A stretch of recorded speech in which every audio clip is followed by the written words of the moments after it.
Hi, Deanna. Welcome to the Dandelion podcast. Thank you so much for joining me. How are you? Thank you. Thank you for having me. I'm great. I'm feeling alive and happy. So that's a positive thing. Yes. How are you? Yeah, good. Yeah, good. Very happy it's Friday. Um, so I just wondered if you could give us a bit of an intro about yourself, for people that don't know you, like what you do, what your kind of background is, maybe any hobbies or interests, anything you like. Sure. So my name's Diana Bermudez. I am an actor. Um, Predominantly work in film and TV, but I started off in theatre. I am of indigenous Colombian descent. So I was actually born in Colombia, but I moved to London when I was just 3 years old. So grown up in the UK, I consider myself a Londoner and very much a Colombian. So I'm both. I'm bilingual. I love dancing, salsa. It's very cultural, I guess. And I love food. I'm a bit of a foodie. So yes, that's a little bit about me. Nice. So me and Deanna met at a like day retreat, which was amazing. Like I loved it so much. We went to a couple actually, we were both at. They were run by our friend Moon, who I will also want to be getting on this podcast at some point because she's great. So they were called Over the Moon Retreats. And yeah, so we spent a couple of days together on different occasions, and they were all about kind of, I guess one of them was it manifesting, and then the Manifesting other was one one. was the other one self-love. I can't remember what it. That resonates. I feel like it was along the lines of self-love because that's what I was going to say. I think I remember the Yeah, manifestation one, but the second one, it was very much like the messages that I got were all self-love messages. So yeah. yeah, for sure. So we ended up sitting next to each other quite a bit in these sort of sharing circles, and just throughout the day getting to know everyone, I guess. And I think like I wanted to get you on the podcast because well, lots of things you said on both days were very interesting and like profound to me. And I also felt that we kind of connected on a similar level when it came to talking about body image struggles. And that was something that we talked about and like kind of unpacked throughout the day as well. Um, so I wondered if we could just start off before we delve into like the body image stuff, which is what this podcast is going to be about. Um, do you find as an actor, like in your profession, do you think that you find it easy to connect with others? I mean, thankfully, the majority of actors that I work with, yes. I think our industry, or at least us as actors, we're very giving and sharing. And I mean, our whole job is connecting on set. So I think sometimes like we do definitely kind of give and receive a lot. So it doesn't always happen, obviously. Every actor has their own process, but I've been really fortunate to make some lifelong friends from a few shows that I've done. So my answer would be yes. I do personally find it quite easy to connect. Yeah, and I certainly found that when we met, you were very kind of open and like easy to kind of get to know, and all of those kind of things. So yeah, that definitely came across for me. So like I said, with our when we went to these retreats, we did discuss our similar journeys in terms of we've both had struggled with eating disorders and body image troubles throughout the years. And I wondered if you could kind of give us a little like summary of your journey with your eating problems. So it's funny because I didn't know I had an eating problem or eating disorder until we were mid-pandemic, and I realized I just had quite a huge breakdown, and I didn't know how to handle my food, how to handle myself, and my body image struggles really came to a front, and I was having panic attacks, and I just felt completely overwhelmed. And then at that point I was like, oh, I do have a problem. And when I joined a support group in the end, which was like an international support group, but it was based in the US, and that was what really helped me analyze my history of eating issues. And I realized it really stemmed from, at least my triggering moment was when I was around 10 years old. And ever since then, it had been a constant struggle with my body, with eating and labeling foods, even like just simple things like labeling foods good and bad. Like I should eat that, I shouldn't eat that. Like that's the very, I would say the very beginning of an eating disorder. And it can be amplified over the years with things like my culture, where it's very heightened on, the focus is very much on the female body, and you seem to just have power on your body, and that's it as a woman. And then obviously going into the acting industry, where already I didn't see people of my race or culture being represented here in the UK.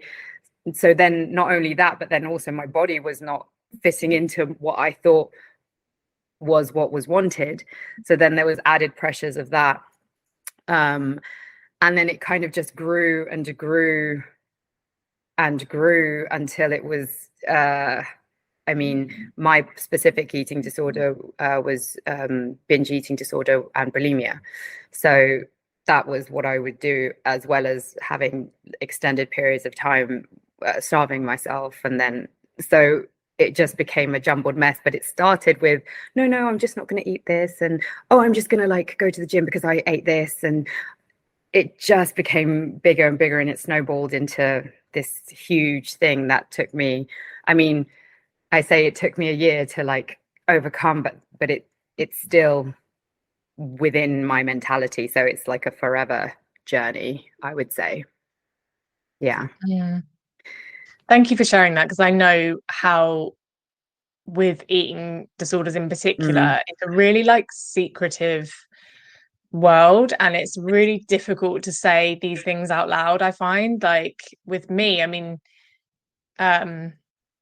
found that I kept it to myself very much as well. And I can really resonate with a lot of what you said there. And I think a lot of people will really be able to see themselves in your story, because unfortunately we do live in a society where like thinness is still held up as being like the ideal body shape for women.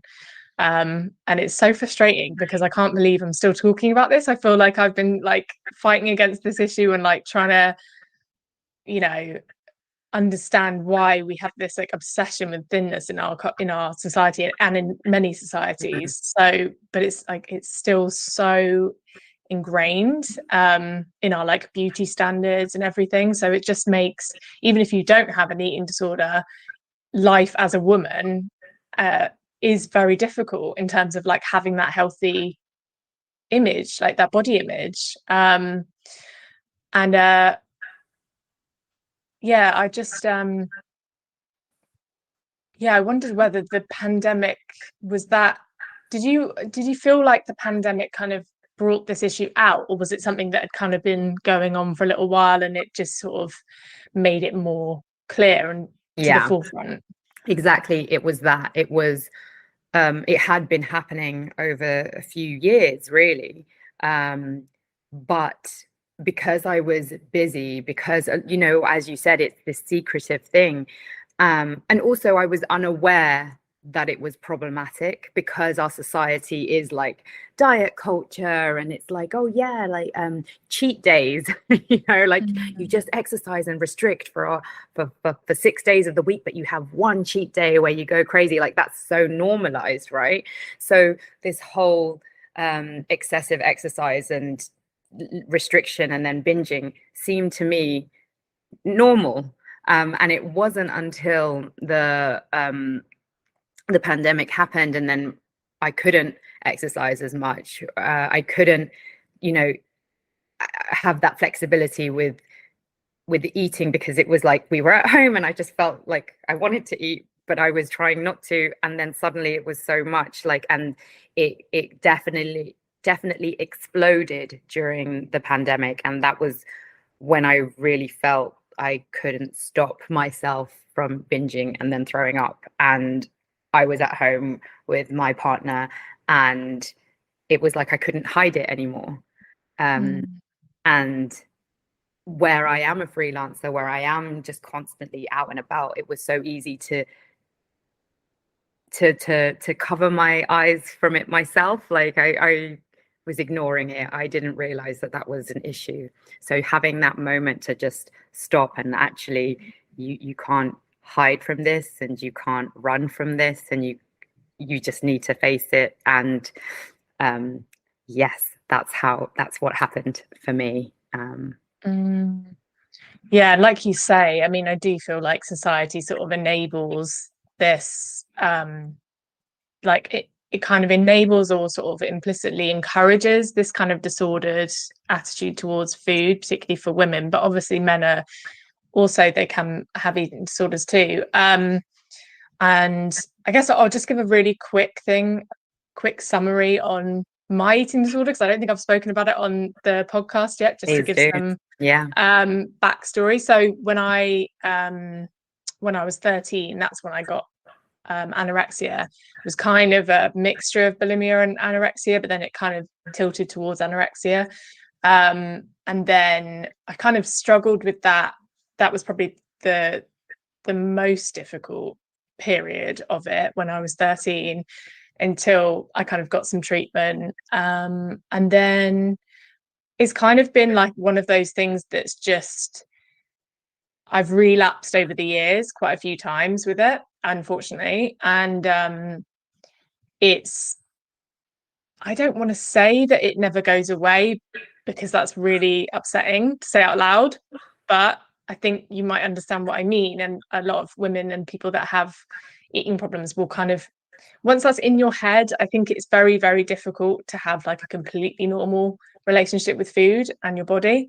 Particularly because if you suffer from, which many of us do with eating disorders, body dysmorphia, it's very difficult to understand that, how you to really understand what you look like, for a start. Like, where I always know when I'm having a bit of a stressful time, for example, maybe nothing to do with it, an eating issue or like my body image, but when I start not seeing myself clearly in the mirror, like, I don't know if you ever get this, but I'll start being like, it just feels a bit warped, and I'm suddenly like, whoa, I'm massive. And it's like, where did that come from? I can't have put on that much weight, if any, over the course of like the last 2 days. Like, I've tried to tell myself that rationally, but it was so tiring, so infuriating. I definitely hear you. I definitely relate. It is one of those things that I feel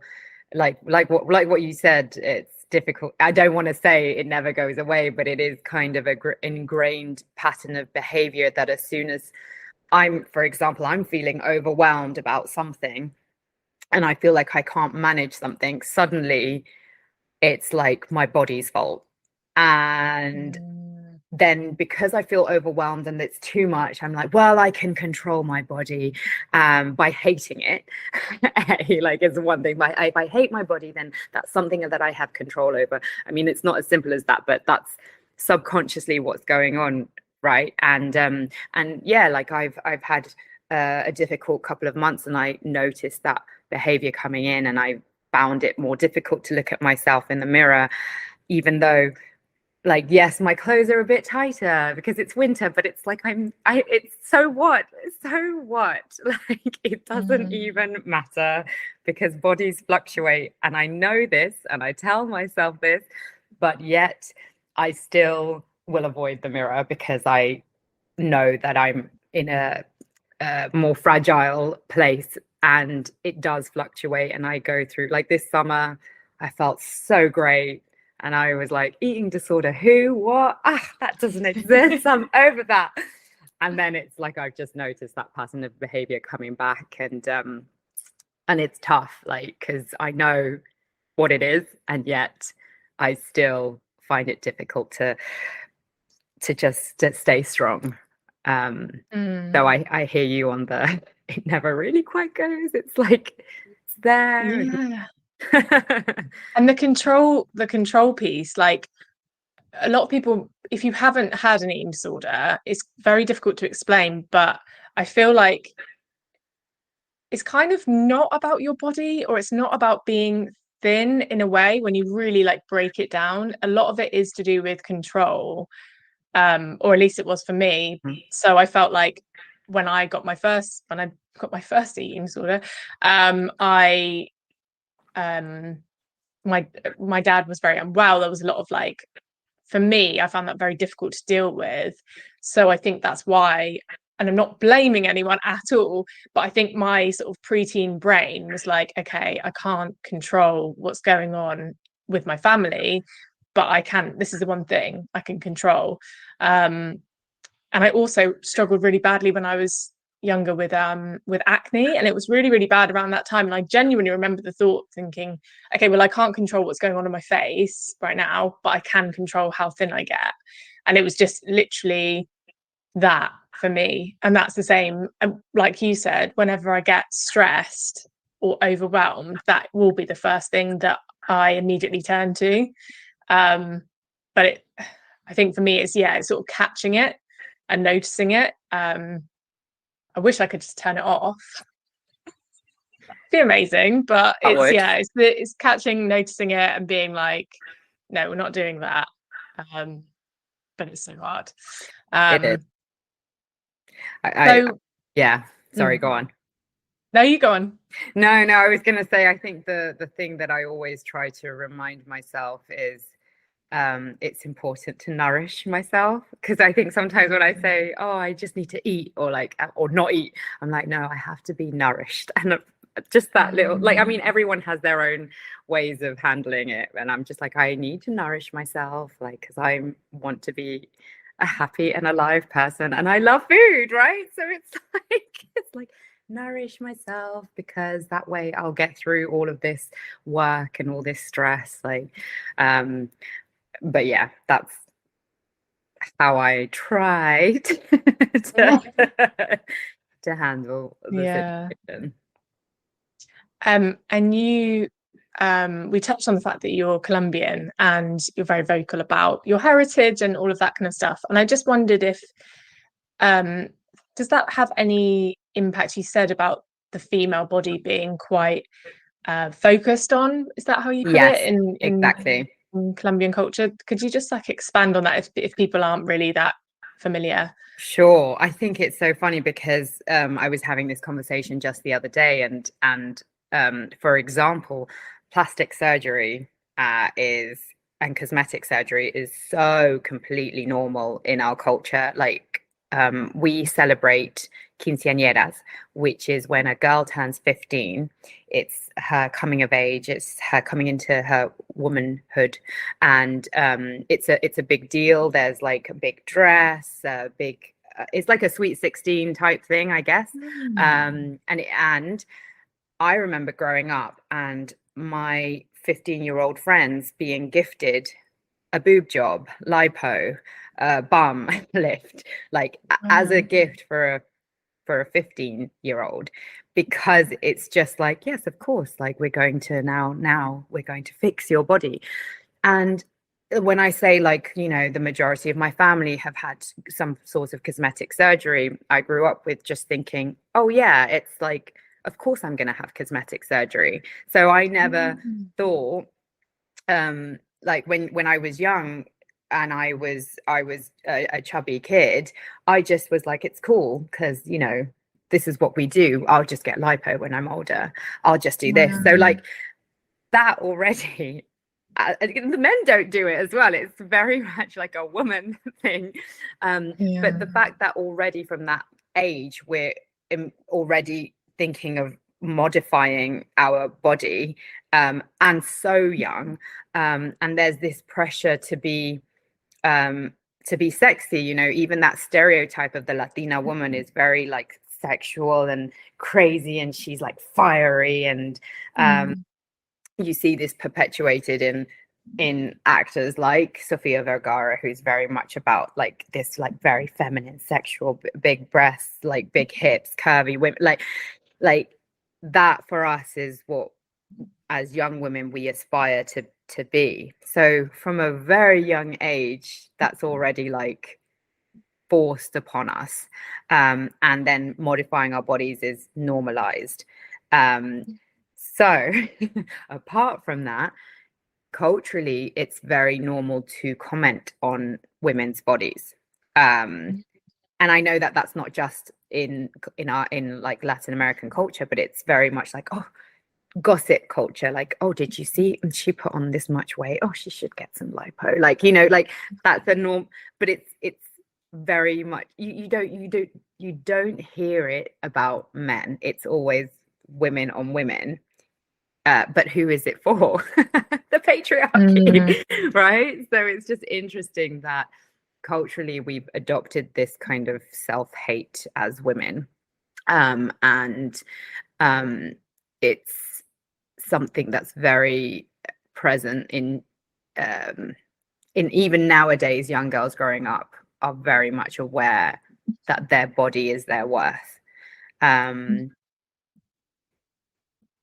so culturally, I feel like that's something that's very specific to us. I'm sure that it exists in other cultures, but in different ways, this pressure on a woman's body and what that means about her worth. If you don't have a good body, then like, well, then who are you? And even, sorry, I have to actually also say, even if you are poor in Colombia, you still try and get some kind of cosmetic surgery.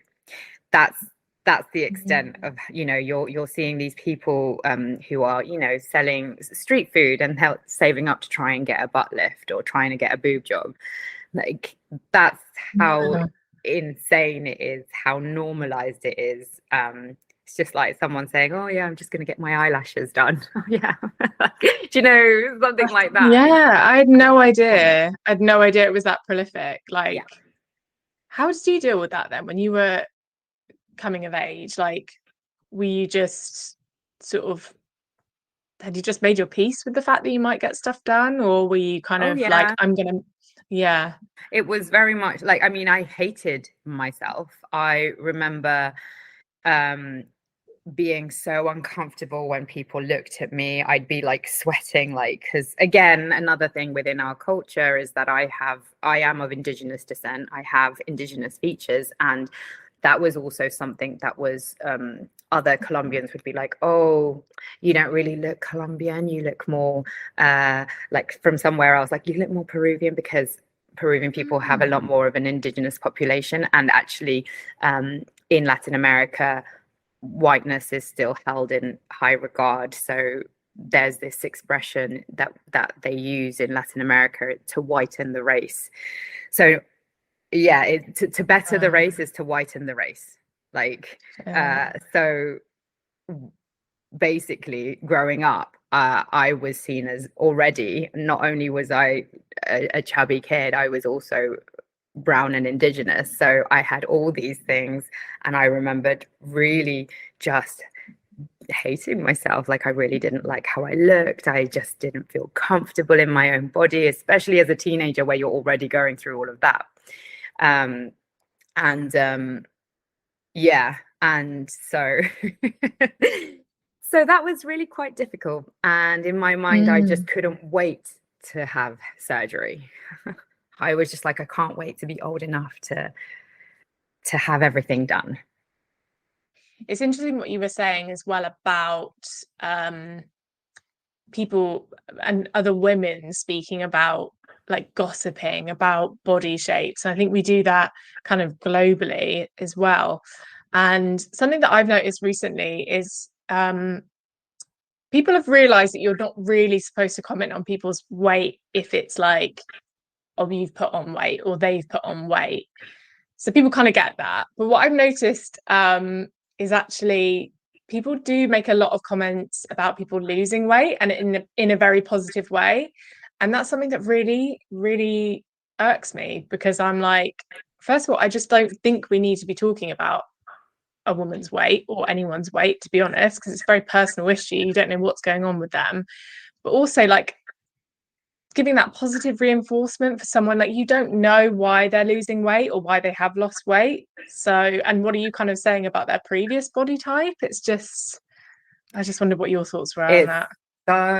So wrong. And it's crazy because I worked in a gym during university, and that was like a normal thing. And I recognized that I would say that to people, and people would say it to me like, oh, you've lost weight, hon, you look great. And it was this positive reinforcement. And obviously after I've realized that I had body dysmorphia and an eating disorder, and then I was healing from that, I'd go to the gym and I'd hear this kind of toxic language, and it would make me feel so uncomfortable. I actually stopped going to certain trainers' class because they would comment on people's weight, like, yeah, you want to lose that weight and you want to, and it's like, no, I'm coming to the gym to feel strong and to work out my lungs and muscles and my body in a joyful way. I no, stop, because it's just so harmful. It, again, I think it's this normalized,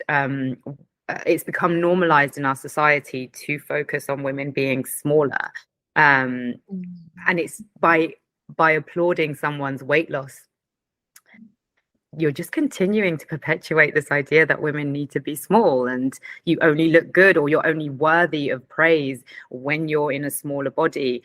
And then if you put on weight, then you panic. You're like, oh, people are gonna judge me for putting on weight. And I think that's where that kind of thinking starts to become really dangerous, because that's the start of it. And then people feel shit for a long time when they do gain weight, or because as women and as humans, we fluctuate, especially as women, we fluctuate. Yeah. So I think it's just the worst thing to comment. And I did tell my friends this. I was like, if I lose weight or gain weight over, like, moving forward, just don't comment on it, because it used to really make me feel good. But then if people don't say it, then you feel crap. Yeah. So I good for you for setting that boundary. Like, that's really good. You were just that kind of upfront about that, because I think, one, I'm terrible at setting boundaries, so I'm just like, go you, love that, I'm going to do that. But also, yeah, people do need, sometimes people don't understand. I think we have to remember that, like, benefit of the doubt, a lot of people don't have eating disorders, and they don't, when we hear a compliment or a comment about our weight, we can interpret it like whichever way kind of, suits our internal narrative at that point. So, if someone was to say to us like, oh, you're looking really healthy, then sometimes when you're in a bad headspace with an eating disorder or an eating problem, you can be like, that means I'm fat. So they think I'm fat. Like, it's so fucked up. But I think that's why we have to remind ourselves that people don't always get it. So maybe setting those kind of really upfront boundaries and explaining to people is a really good idea. Yeah, 100%. And I like commenting on people when they look beautiful. I'm like, oh, you look beautiful today. Like, yes. Or like, oh, your skin looks really glowing. Like, I mean, that's also maybe problematic for some people who have skin issues, but it's like, I want to comment on not their body, because also that's not where our worth is. That's not where our worth is tied. Does that make sense? Yeah. Right. Yeah. Yeah. And like you say, it's kind of impermanent, and it's always, like you say, fluctuating. And if we start tying too much of our worth to like getting those kind of compliments or like that positive reinforcement, then we're going to feel shit when we put on a few pounds or whatever. So completely. One thing that I wanted to actually mention is that I think these conversations are so important, because the more that I have opened up to friends and other women, the more people have realized that maybe they don't have an eating disorder. Actually, I opened up to 2 friends and it turned out that they were in the middle of exactly what I was going Mm. through, but without realizing, because they just thought it was diet culture. Mm. And it's been quite surprising, in fact, how many women have some form of disordered eating, I'm going to call it, as opposed to an eating disorder, because that feels like a lot bigger, right? But so many women have recognized that they have disordered patterns in their eating, or that they do have fear about certain foods, say, because all of that relates to eating disorders, and having this self-hate, and body dysmorphia. I've been quite surprised at how many women have kind of gone, oh, I actually kind of have some of that, but I would never call it an eating disorder.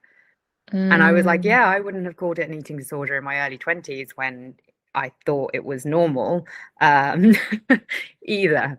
So yeah, so I do think that these kind of open conversations are really valuable, because it is quite a secretive world. And if you don't look anorexic, people just think, oh no, well, and I never looked unhealthy. That's the thing.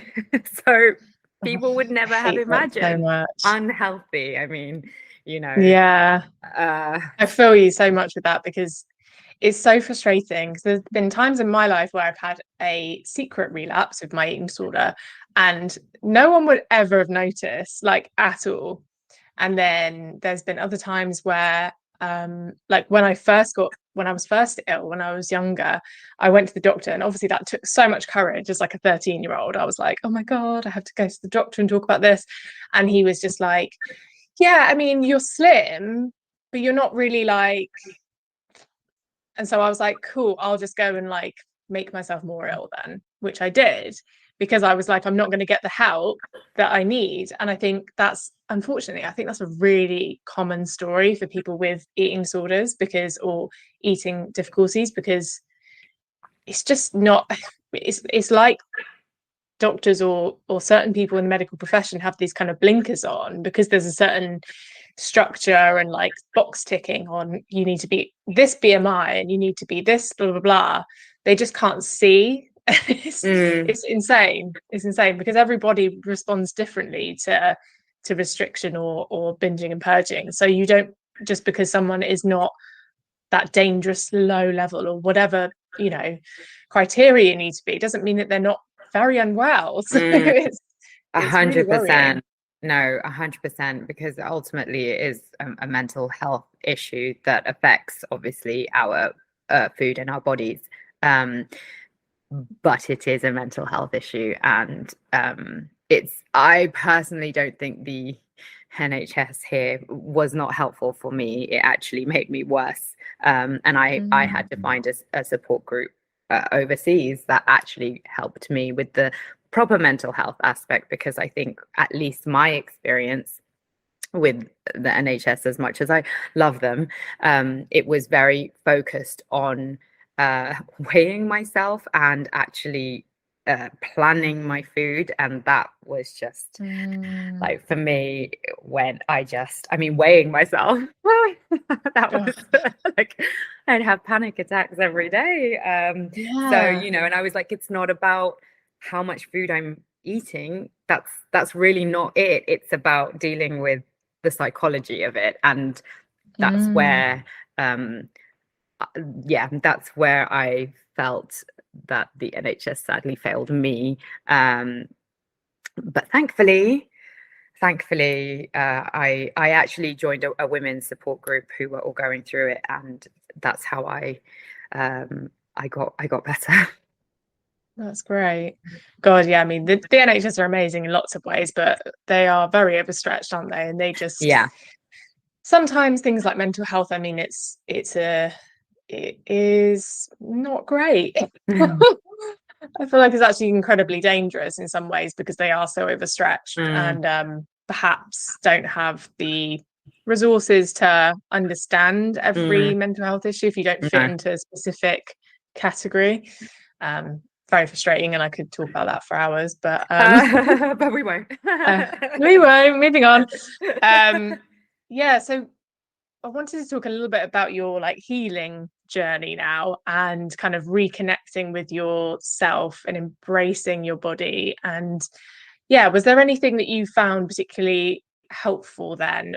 I guess you've already mentioned your support group, which is amazing. Was there anything else that you tried that you thought, actually, if I was going through this again, this is the thing that I would recommend to someone, like yoga, or some people like to do intuitive eating, or, things like that? There were several things that helped me on the healing journey. I would say intuitive eating became a huge healing factor for me, because I realized that for years, because I hated my body, I didn't listen to my body, and I had no idea what it was like to actually be a little bit hungry and a little bit full, because I went through the extremes of being ravenous to then being so full I couldn't breathe, and then had to make myself sick to feel empty again. That was so I realized that I just didn't know how to be in my body. So then moving on from that, meditation and just breath work and breathing when I was about to eat, and kind of reminding myself, like, oh, look at this food. I'm not just having to shovel it down my throat because I'm so hungry. It's like, oh, breathe, look at your food. And then for me with binge eating, it's like and I know in the support group, that was another thing, actually, having a support group of women who were all experiencing very similar things, and knowing that I wasn't alone on this journey, and that I just had to reach out, and they would be there going, yes, I know what you mean, like 100% know what you mean. There was with binge eating, it was like a switch would be flicked off in my head, and it was like I just disconnect and eat. And so one of the other things that helped me was journaling. When I felt that compulsion to kind of flick the switch off in my head, I'd try and sit down and actually analyze what was going on inside, because like we said earlier, it's not really about food and body. And what I discovered was that I was living with so much anxiety, and my coping mechanism was hiding or burying the anxiety with food and restriction, and then feeling the anxiety being lifted by making myself feel sick. And so writing out, like, oh, actually I'm really nervous because I this gig, I have this audition, and actually it's because I feel like stagnant in my work at the moment, and actually getting it out. I really like one of the mentors in this support group, one of the things that really stuck with me was that she said, we are a society of emotionally constipated humans. We don't know how to process our emotions because we don't get taught this in school from a young age. We don't get taught really to journal, or like, this is happening, okay, let's explore why do you feel that way, so we've just learned to bury it in whatever way, like for people like us, through food and restriction and our bodies. For other people it manifests in different ways, right? But it's this whole idea that we're just not in tune with our bodies and what's actually going on in our minds. Those are all like amazing coping strategies. I love that, and I'm so pleased you found them helpful, because like, I know it's not, I love meditation, and we've spoken about this, but I don't want to be like, it fixes everything, but I would say it kind of does fix everything. Like, when I think about like just separating, just taking a step back, so you're not at one with your thoughts, like your mind will be telling these stories, and giving yourself that like just that space just to kind of observe them as well. That was one of the best things I ever learned when I did some ACT therapy, which is like acceptance something therapy. And it was based in mindfulness. So that was how I kind of like initially got into meditation. And yeah, I just loved that. I loved that it wasn't, you know, when you're constantly trying to fight against your emotions and the strong feelings, it almost just perpetuates the issue sometimes. And journaling, I love that. And I need to do that because I have a real issue, like mind block with journaling, and I don't know why. I used to write diaries all the time, but for some reason I'm just like, I just can't. I'm just like, no, I can't do it. No, but I hear you, because I think when we got set the journaling, because it was every week we got a new kind of tool or strategy. And when with the journaling one, I was like, oh yeah, I used to journal every day as a kid, and then it would just be like, oh, but I don't want to. And it is that kind of, I mean, obviously we're blocking ourselves for a reason, because it actually will help us. That's the crazy thing. It's that kind of inner voice going, no, because otherwise you'll get better. Like, you know, it is that weird little voice in the back of your head, which you're so right. It is about having that space and remembering that voice was just there to protect you originally. You think that was where that voice came from, and it's like, no, I'm an adult now, and actually I know what I'm doing. Well, know what I'm doing to a certain extent, right? Speak for yourself.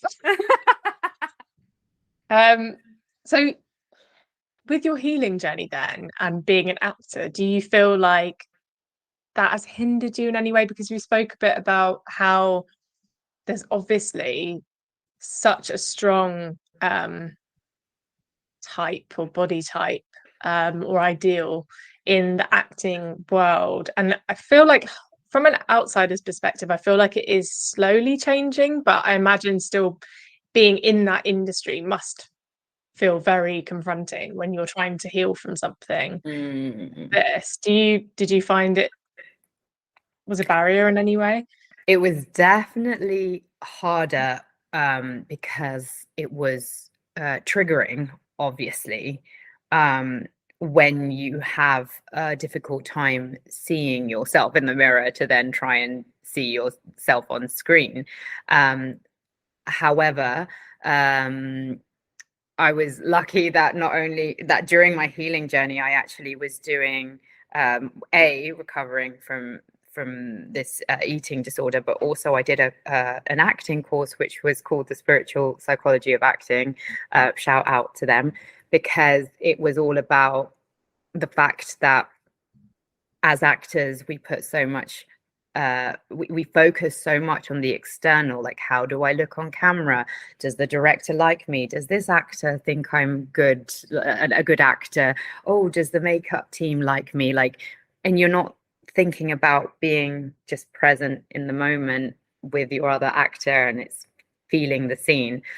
And so I managed to kind of learn that as well during the healing process. And so then when I did go on set, even though that voice crept in and said to me, oh, your arms look fat, I was like, no, do you know what?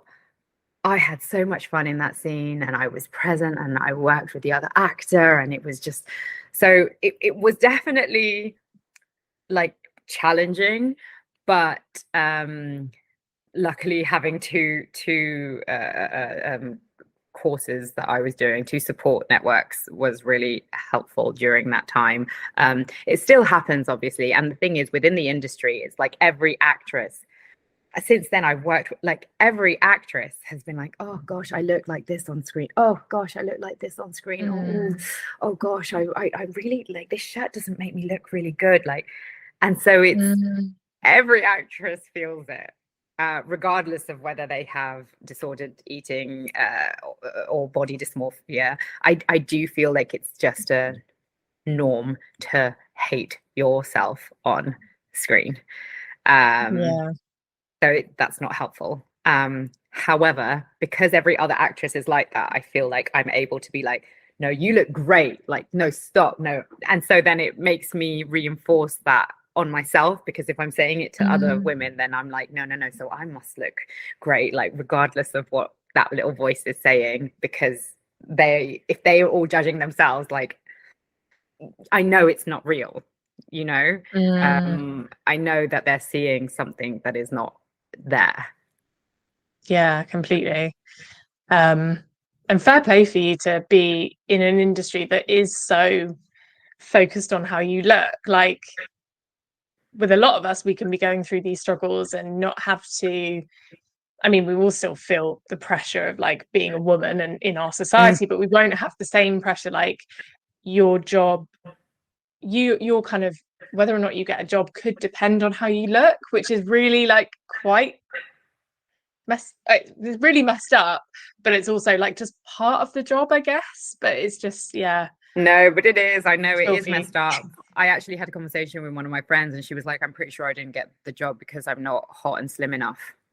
And I was just like, oh, like, this is horrible. It's horrible. Yeah. And it's funny that you're saying that, because one of the things that added to my body dysmorphia and eating disorder was that in one of my acting classes one time, the teacher, the male acting coach, said, girls, just choose whether you're thin or fat, because you can't be in between. That's how this industry works. So, you know, don't be in the middle.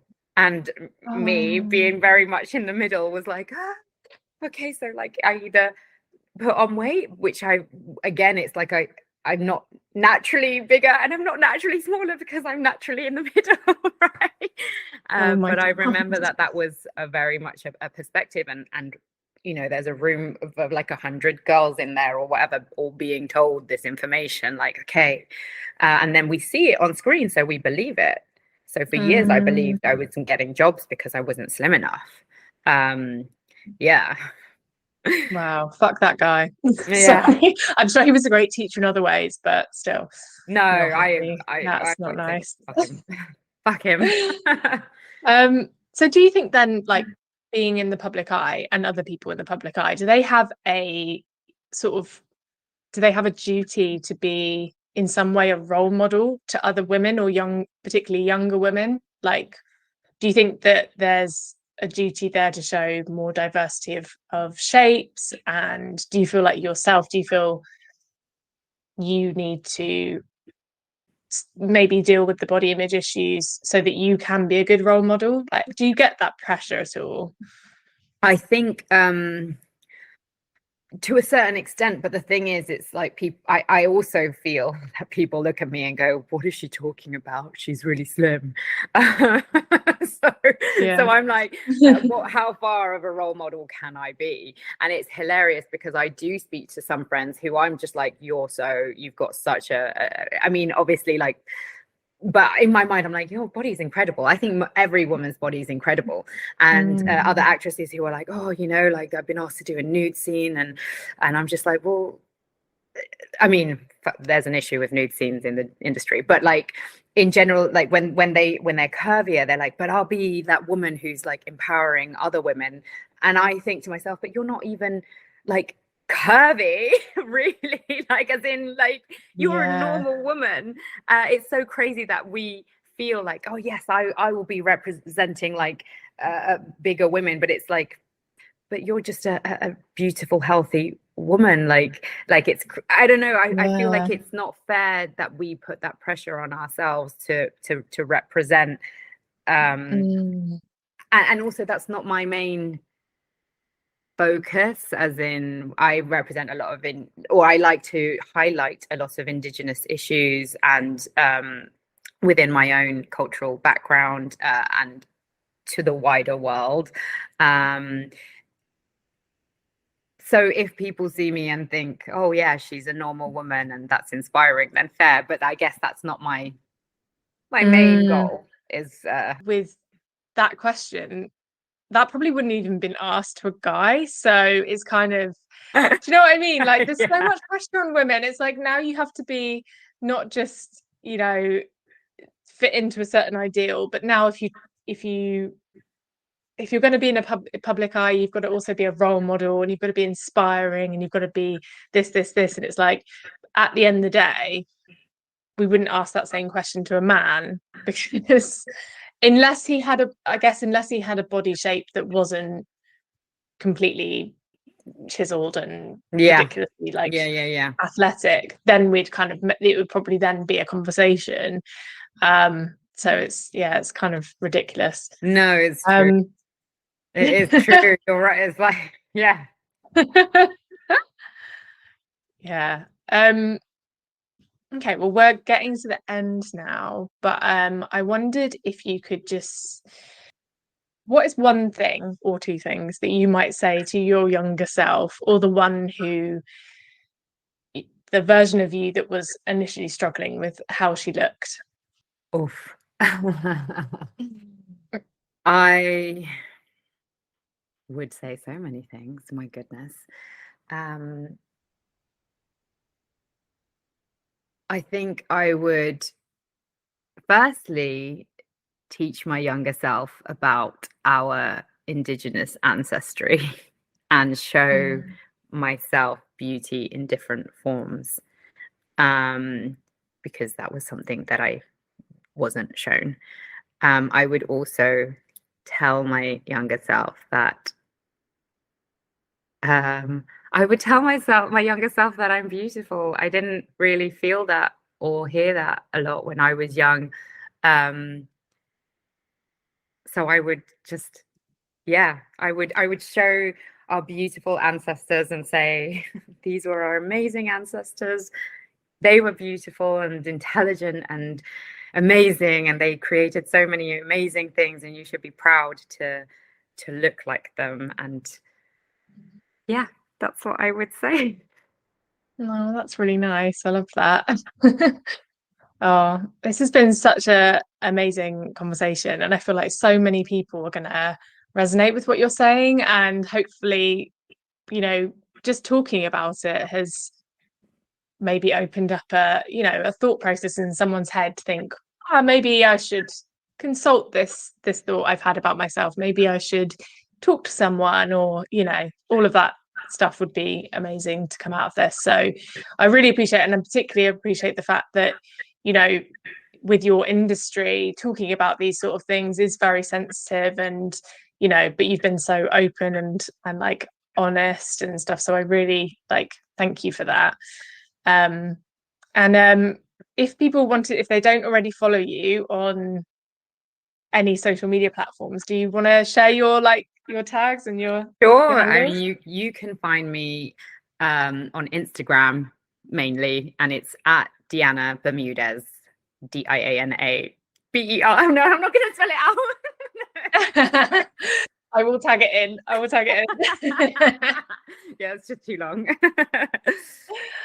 Oh, thank you again, and stay in touch and keep doing what you're doing, because it's obviously working. Thank you. Great to see. Thank you for having me. This was a great conversation. Thank you. Thank you.